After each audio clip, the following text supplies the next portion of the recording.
Mayor Kezer has been mayor of Amesbury since 2006. He has more than 20 years of government experience at the municipal level. Prior to becoming mayor, Mayor Kezer was a legislative analyst for the Mass Municipal Association and purchasing director for the city of Beverly. He is currently a lieutenant colonel in the Air National Guard. Mayor Kezer. Well, thank you, and it's great to be up here with my fellow mayor, especially David's the new guy here. Rob and I have been through a lot of battles together, trying to make change, at the state level that helps us at the local level. Just to piggyback on Rob's comments about his health insurance savings, I'd like to recognize Jay Ash, city manager in the back of the room, and Joel Barrero, who's with MAPC, who are very much part of the effort to get legislation changed to give local government, cities and towns, much more flexibility in controlling their healthcare costs.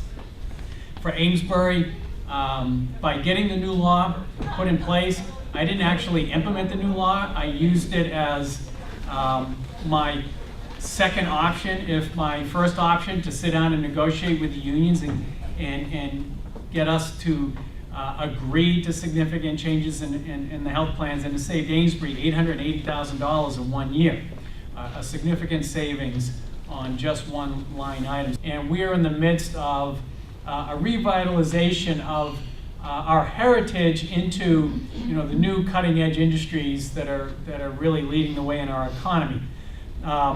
So that's a big part of my focus is one is the economic growth of the community.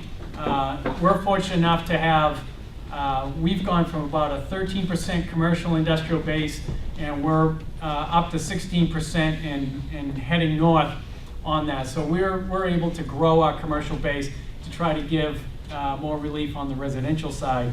That's been the effort. But the other part of our efforts, is Rob's done a great job of laying out the challenge, is on the controlling our cost side.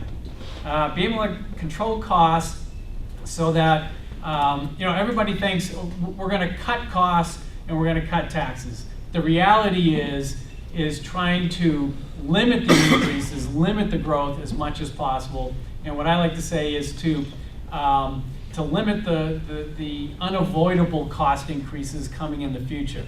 Avoid the unavoidables, I like to say. So here's the effort we've done in Amesbury in regard to regionalization and the efforts. Early on, one was during the economic downturn, was regionalizing our health department. And that includes the health inspections, the health nurse, and then we lumped in that the animal control services. And much like what Rob pointed out, Amesbury, in the end, has hired the regional health director. That person is an employee of Amesbury, and the town of Salisbury contracts with us in order to provide those inspectional services. In exchange, Salisbury provides the animal control services, and we contract with them for those services. So it's an exchange in that effort. Collectively, the savings on regionalizing the health services is saving us $100,000 a year, and it's been, I think, 4 years. So we've seen $400,000 in savings in the last 4 years by doing so. And I'm going to talk a little bit about the challenges of doing that in a moment. We also regionalized our trash and recycling program with the city of Newburyport. We went out and did a joint bid for those services.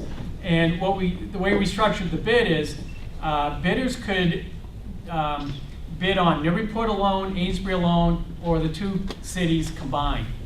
And what that did is that gave us the data that proved that by doing a joint bid, there was savings by doing it collaboratively. This past year, within our budget, because of the joint contract, but it allowed us to have more economies of scale to implement single stream recycling, the automated pickups with the equipment picking up the buckets and such.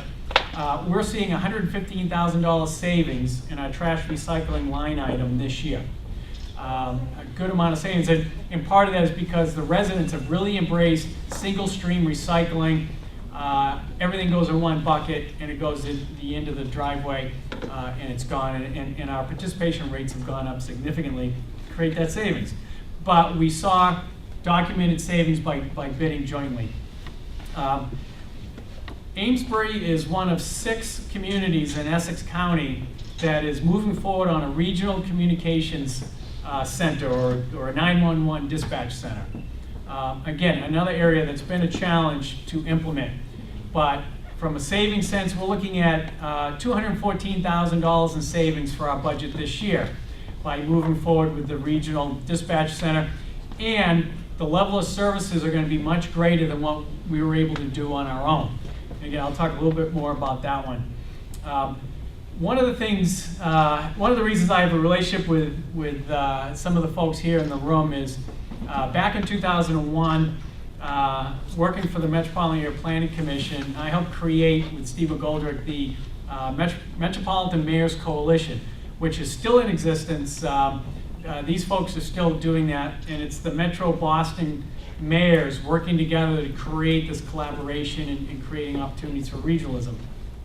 When I got elected mayor of Amesbury, I therefore belong to the Merrimack Valley Planning Commission region. One of the first things I did was create the Merrimack Valley Mayors and Managers Coalition, replicating the success of the Metro mayors. And it's through that collaboration that the mayors are meeting regularly in order to discuss and look at ways that we can work together and collaborate. And out of that, one of the things we're doing is on the energy savings front. We've done a regional ESCO agreement where we've collectively hired one entity to look at our energy uses and look at ways for savings. And we're actually doing a number of different contracts in order to implement energy saving efforts. Can't give you any numbers just yet because we're in the process of doing it. Our schools have already implemented a lot of energy savings, but there's a lot more to be done. One of the other areas that we're doing regionalization, it's sort of a bit under the radar. We run an ambulance service out of Amesbury. Long story short, we started using a chase vehicle to go with our ambulances rather than a fire truck. And the chase vehicle consists of EMTs that have advanced life support skills. But what it also does, it's an SUV, non-transportable ambulance with ALS in it, but it's highly mobile, highly flexible, meaning that it can float around and respond to ALS calls, not just in Amesbury, but in the whole region. And we are providing a lot of ALS support to communities in our region, a lot of mutual aid outside of Amesbury. What it's done is, well, one, sending an SUV instead of a fire truck, incredible cost savings for the city, but also our ALS on the insurance rates and the reimbursements rates, we're making money by responding to ALS calls throughout the region. So those are the successes we've had. To implement change, to implement regionalization, it really takes leadership, it takes perseverance, and it takes having a really thick skin. And the proof of the pudding is after you implement it and you get it done, and then you can point back to say, one, you've created the new norm of how municipal government is doing its business, and it is a case of you're either going to see cost savings, or you're going to see increased productivity, or you're going to see the best of all, you're going to see both. And the examples on the health department, we have cost savings and we have a lot more productivity.